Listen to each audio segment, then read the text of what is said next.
University observes National Eating Disorder Awareness Week. And a controversial Arizona gay rights bill is being debated on whether or not it should be a law. Jobs at Hancock International Airport may be in jeopardy. And icy temperatures are back. See how long they'll be sticking around. Citrus TV News starts right now.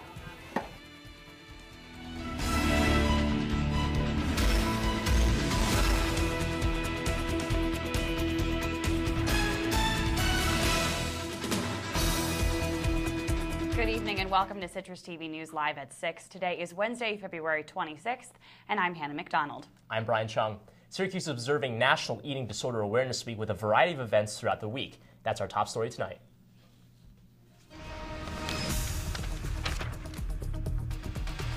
Recent statistics show that 4 out of every 10 Americans have suffered from or know someone who has suffered from an eating disorder. Our own Caroline Strange spoke with some SU organizations about this week's 27th annual National Eating Disorder Awareness Week and what they're doing to tackle the issue.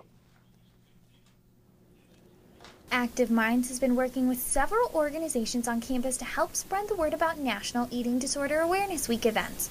Among them are the Counseling Center, Winnick Hillel Center for Jewish Life, and What the Health magazine. But it's not just about anorexia or bulimia. Co-founders Lexi Davis and Allison Joy say there are other things to look out for. So we have a lot of events going on where it touches on multiple topics, essentially all eating disorders and disordered eating and overexercising. Women aren't the only ones being affected. You never know if the person sitting next to you could have an eating disorder. Eating disorders don't have a look. You're not going to find somebody who's excessively overweight and somebody who's excessively skinny, and they come in all shapes and sizes. It doesn't matter what you look like, you could be suffering. As part of NEDA Week, What the Health magazine has partnered up with Active Minds for a clothing drive in Shine. We're encouraging people to ditch the small clothes in the back of their closets that make them feel negatively about themselves.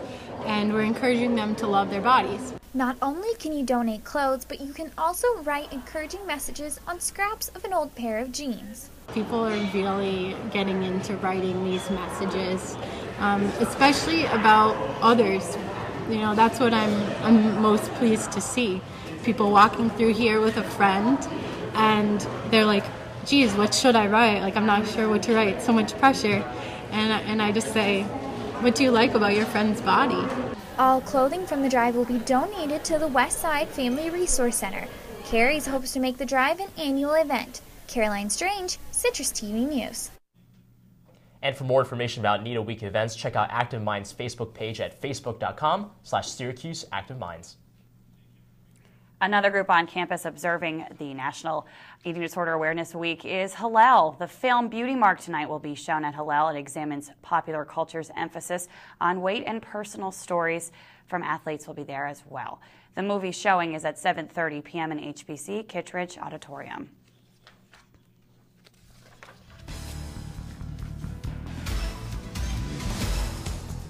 3 Syracuse alumni will host a Women in the Media panel discussion about the issues facing Latina women working in the industry. Univision's Bianca Graulo, Telemundo's Paula Veloz, and Jane Street Entertainment's Dunia Rodriguez will talk about the importance of diversity in the workplace. Tomorrow night's event is hosted by Syracuse University's chapter of the National Association of Hispanic Journalists, and the event starts at 7 p.m. in the Herg Auditorium in Newhouse. Syracuse University will host its annual Study Abroad Day from 3 to 6 p.m. in the Shine Student Center Thursday. Study Abroad Day is a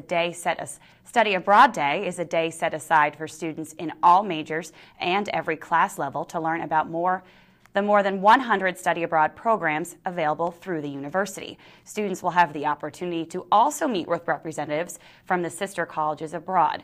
Staff members from the Office of Financial Aid and Scholarship will also be there to talk with students about financing for study abroad. And this brings us to the question of the day. We were wondering if you plan on going abroad, or have you gone abroad during your time at SU? You can answer this question by tweeting at us at CitrusTV with the hashtag CitrusQOTD. A new company will take over all concessions at Syracuse Hancock International Airport in April, bringing uncertainty to the job security of current workers there. Citrus TV reporter Ali Bauman tells us more about the labor situation.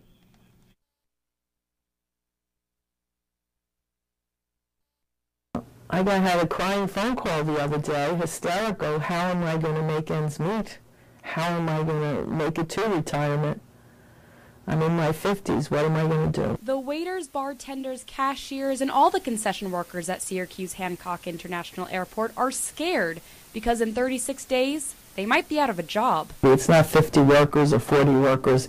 It's 40 families. Creative Food Group will take over all the restaurants, bars, and shops at the airport for Delaware North Company on April 1st. Unite Here Local 150 is the labor union that represents about 40 concession workers there now. President Anne Marie Talercio is fighting to keep all those workers employed during the changeover, but says that probably isn't going to happen. We asked for worker retention. We gave her the language. We said this has been vetted, this is legal, this is where it works, other airports have it. The fact that he hasn't spoken to me, sat down with me, asked for a labor agreement, or there are red flags to a union official to know that they don't want to work with us. Right now, the Unite Here Labor 150 union represents all the cashiers, waiters, bartenders, and all the concession workers at the airport. But to keep representing them, the new company has to hire 50% plus one labor union workers. If a company comes in and the people bringing them in don't say it's important to work with the union, they're not going to work with the union. Airport representatives would not interview on camera, but general manager for the concession company there now says he understands why the airport wouldn't want to force a new company to hire their workers. I wouldn't, if I was running the company, I wouldn't like for them to dictate who I'm going to hire. And after the break on Citrus TV News, a local school has been awarded for their environmental construction. And the fate of a controversial religious rights bill in Arizona is in the hands of the governor. We'll be right back. Syracuse continues to be affected by the polar vortex. After the break, we'll find out just how long these cold temperatures will last. Citrus TV News will be right back. Glad you can make it. The only triple doubles you get come with fries. Last time you blocked someone, you were online. I can do this all day. Your moves are just gay. Using gay to mean dumb or stupid, not cool. Not cool. Not in my house, not anywhere. It's not creative, it's offensive to gay people. And you're better than that.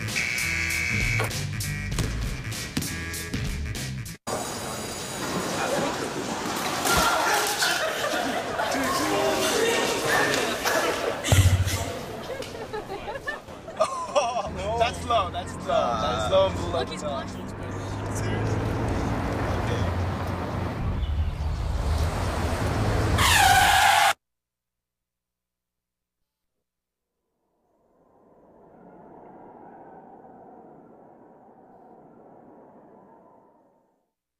So, I just moved in with this family, and it's embarrassing.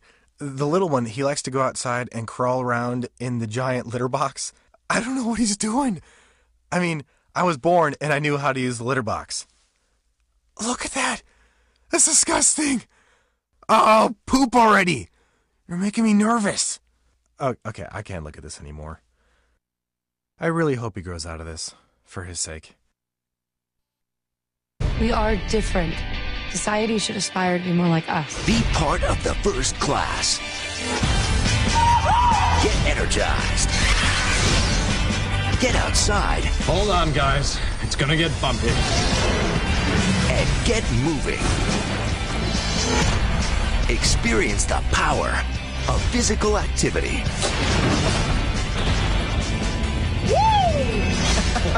Join the movement at ActionHeroAlliance.com.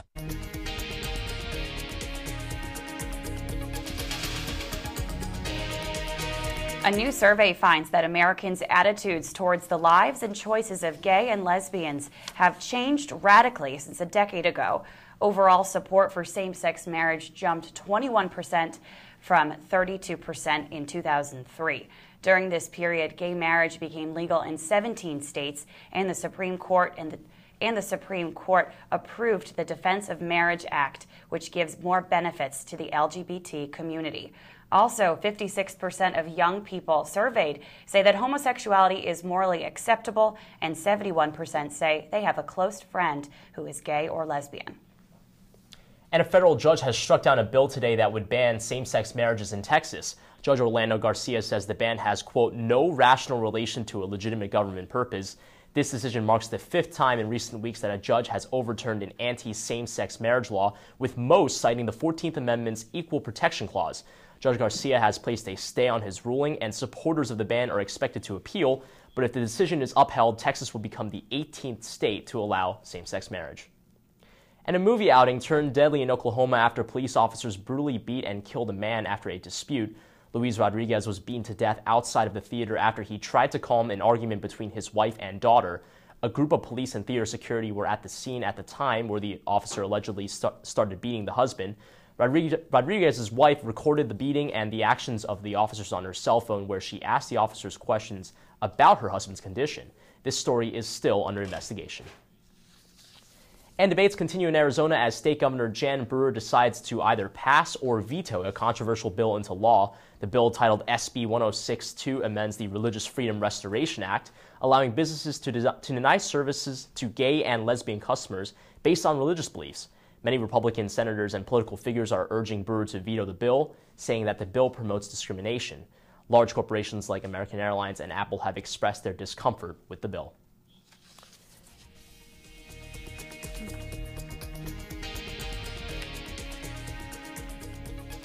Tensions have risen in the pro-Russian region of Crimea in Ukraine as protesters clashed off yesterday. The face-off has unveiled the divide that exists in the country, as the capital Kiev is leaning towards the west, while some regions have shown continued influence from the Russian government.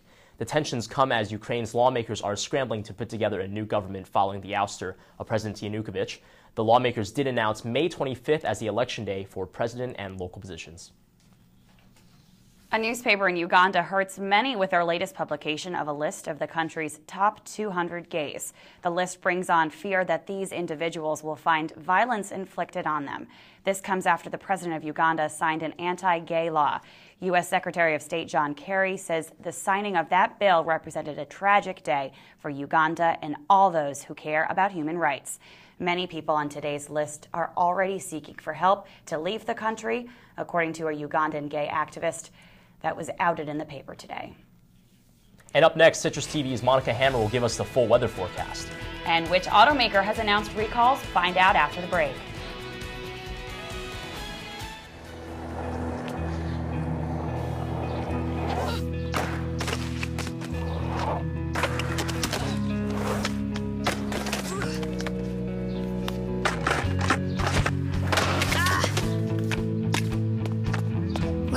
Kickflip 6 stairs takes determination.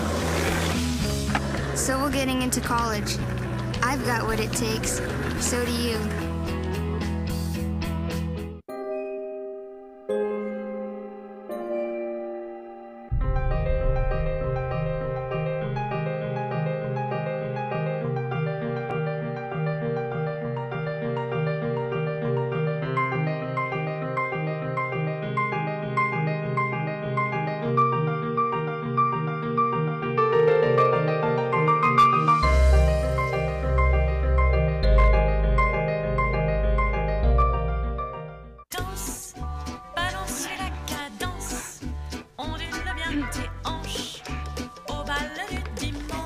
You didn't give up on sex. Don't give up on birth control either. There are more methods than you think. Find yours at bedsider.org.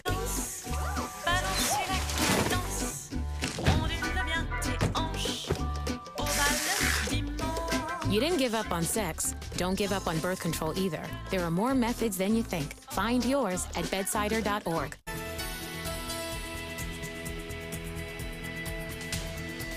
Thought that the winter was over, Mother Nature has brought us some more chilly weather and snow. But is that here to stay? Citrus TV's Monica Hammer is here with the full weather forecast. Monica? That's right, Hannah. This week we saw those cold temperatures again, unlike what we saw last week with sunny skies and those 40-degree temperatures. Today we saw a high of 14 degrees with a low of 7, but it felt a lot colder than that because of those winds. We had around a 31-mile-per-hour wind throughout the day, and although that's going to decrease tonight, it'll still be cold. Tonight we're going to have a low of around 7, and like I said, less wind speeds with winds at around 12 miles per hour. The clouds are going to come back, though, and looking into tomorrow, we're going to see some more snow. Tomorrow, we're going to have a high of 21 degrees. And like I said, we're going to be expecting snow showers throughout the day, like we have this week. This week, we're seeing sunny, clear skies as well as snow showers on and off throughout the week. And that's going to continue looking into the weekend as well. If we look at temperatures across the Northeast, we see that everyone is also experiencing this colder temperature because of the polar vortex and its return. We see that Syracuse is around 15 degrees today, and the areas around that were similar in those teens as well as low 20s. If we look at the dew points, we see that it's been pretty dry, relatively no humidity. And if we look at the precipitation forecast, we can see that because of that lake effect, Syracuse is going to be experiencing around 2 to 4 inches of snow within the next 48 hours. Taking a look at our 5-day forecast, we see, like I said, those clear skies returning throughout the week, but we also see that snow coming this weekend. We're going to be experiencing snow over the weekend and into next week as well. So, Monica, are we going to see any more super snowstorms coming our way? We don't have any super snowstorms expected, but because of that lake effect snow, we are going to see some snow later on in the week, as well as looking into next week. Like I said, we're going to be having those clear, sunny skies on and off with snow showers throughout the week. I guess we'll take as much sun as we can get. Thank you.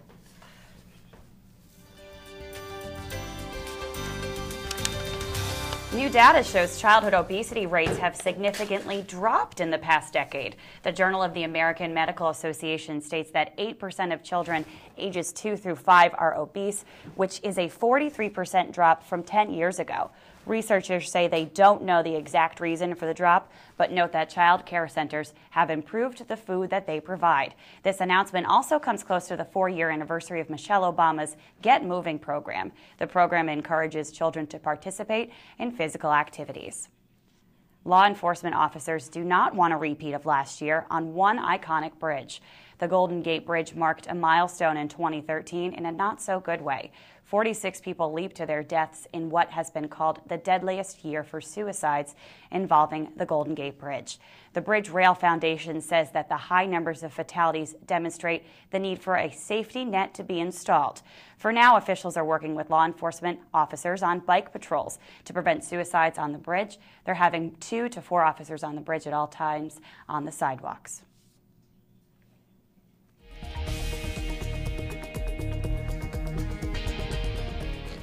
Target's data breach that stole millions of customer payment information during the peak holiday season has had a significant impact on the retailer's profits. Their net income fell 46%, with stocks sinking 81 cents a share. But in a statement, the company's CEO Greg Steinhafel says that the company's efforts to lure back shoppers are starting to pay off, but that it hasn't been easy. It isn't clear when the major retailer will fully recover from the data breach, but analysts are saying that the incident has cost Target more than $400 million.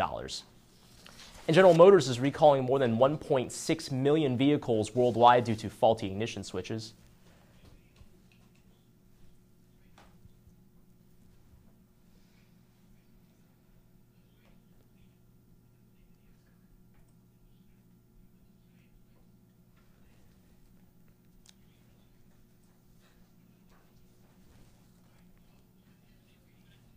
Oops, she's doing it again. The numbers are in, and pop queen Britney Spears enjoyed incredible success in Las Vegas this season. Her Vegas residency grossed almost $11 million. The show opened in December at the Planet Hollywood Theater and got rave reviews from the start. All performances sold out. That's 72,000 tickets in 16 shows. Spears will be back in Vegas on April 25th for her next set of shows. She's hoping for a hit one more time. Coming up in sports, Jim Boeheim. How does he feel about his ejection at Duke this past Saturday? Stay tuned. Make sure that your child knows how to deal with bullying when they see it happening. And chances are they want to help, but they don't really know how. I'll teach them that the best thing to do is calmly walk away, find a teacher or other adult, and speak up. And do your part. Be that adult they can talk to and trust will listen. Join me to help stop bullying. Go to stopbullying.gov to find out more.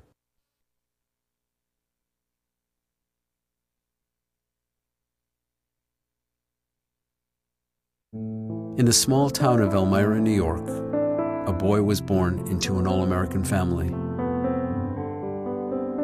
The odds of him achieving his dream in the fashion industry? 1 in 23 million. The odds of having a child diagnosed with autism? 1 in 88. I am Tommy Hilfiger, and my family is affected by autism. Learn more at autismspeaks.org/signs. Know what? What? Since I got adopted, I've learned a lot about these humans. I know. I mean, check out these two. It's Flirt City over here. Yeah, I noticed that. It looks like my human is definitely into your human. Oh, look! I think she's getting his number. Nice. Your human's got some sweet moves. Takes after his dog. Oh, look, they're doing that thing where they put their arms around each other. She kicked up a leg. It's like in the movies. That's awesome. Looks like we're going to be hanging out a little bit more. Packers, Viking, Packers, Viking, Viking. Red state, blue state, vegan. Carnivore. We come from different places. Uptown. Downtown. Night owl. Early bird. We come to different conclusions. Half empty. Half full. But when we live united, we create real, lasting change in the building blocks of life. The education, income, and health of our communities, our families, United. even the person next to us. Live united. Real change won't happen without you. So give, advocate, volunteer, live united. Sign up at liveunited.org.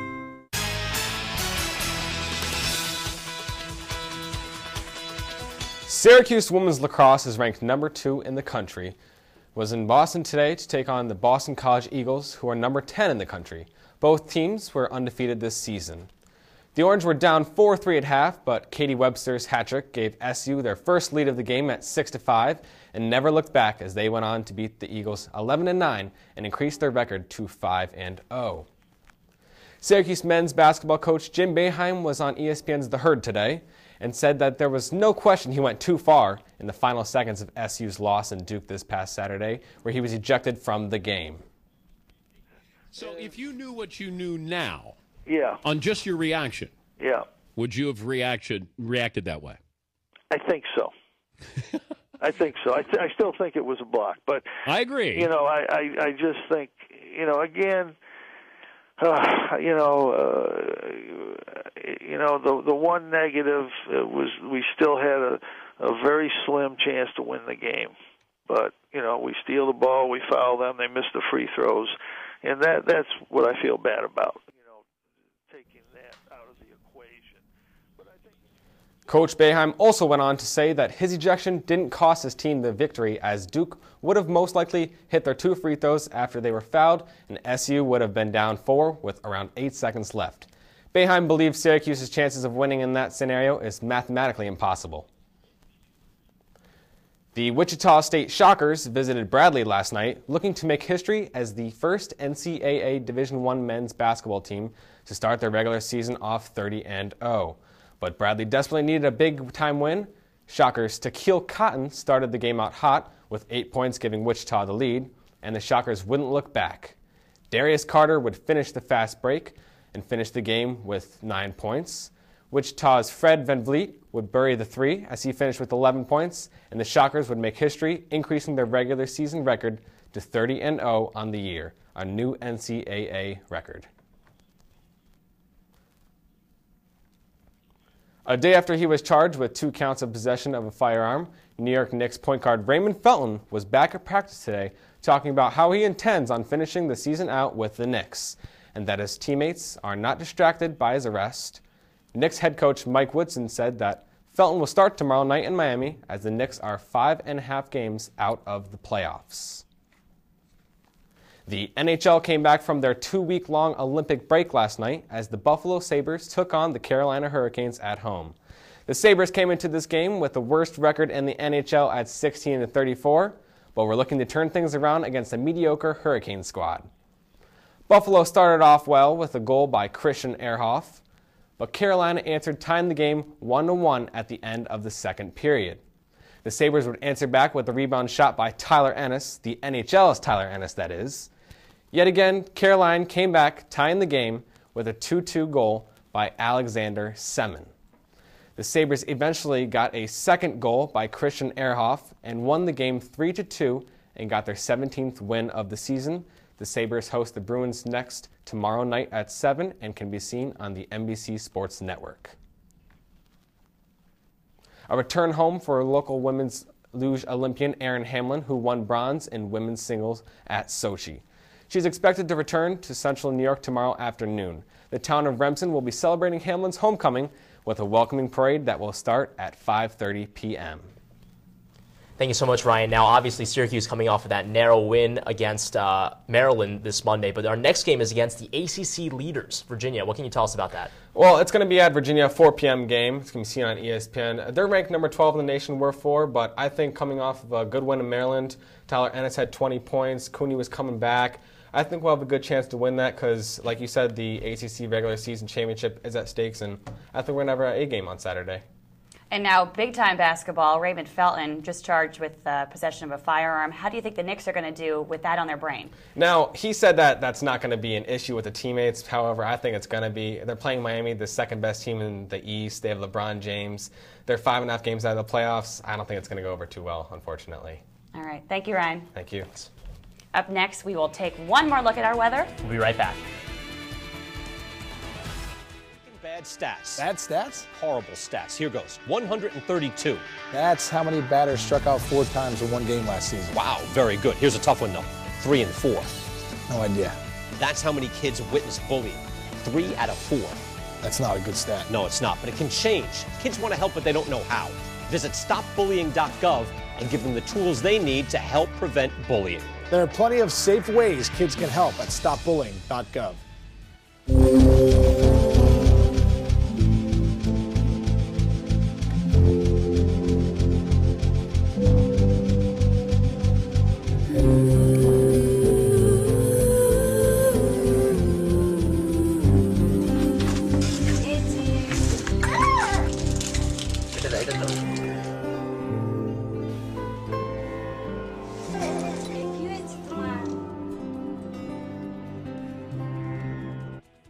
So, I just moved in with his family, and it's embarrassing. The little one, he likes to go outside and crawl around in the giant litter box. I don't know what he's doing. I mean, I was born and I knew how to use the litter box. Look at that. That's disgusting. Oh, poop already. You're making me nervous. Oh, okay, I can't look at this anymore. I really hope he grows out of this, for his sake. Monica, now tomorrow morning, I know you said there will be some snow showers. Can we expect that in the early morning or maybe in the later morning? In the early morning, I think we're looking at those snow showers. And like I said during my full weather forecast, we're looking at sunny, clear skies and snow showers throughout the rest of the week. Now, I want to know about the wind. Today, it was insane. I know it made the real feel sub-zero temperatures. What can you tell us about the wind for tomorrow? I think we're going to be seeing similar winds just because of that polar vortex. And although we won't be experiencing those polar vortex symptoms until through Friday, we won't be experiencing those over the weekend, but we should still be on the lookout for that wind. And the precipitation through the rest of the week, do you think that will be pretty much just regular snow showers, or do you think we might see some mixed precipitation? I think we're looking at just regular snow. Over the next 48 hours, we're expecting around 2 to 4 inches of snow. Nothing too exciting, no hail, nothing like that, just snow showers, light snow throughout the week. Thanks so much, Monica. And get ready to scream for ice cream because Ben & Jerry's has released 4 new flavors today. That's right, and if this isn't exciting enough, these new flavors have a column of either fudge, caramel, or raspberry jam in the middle of the pint. Ooh, and each pint also features 2 flavors in it, so you never have to pick only one flavor, creating the perfect scoop every time. The new flavors include hazed and confused peanut butter fudge, salted caramel, and that's my jam. Be sure to look out for these in stores this month.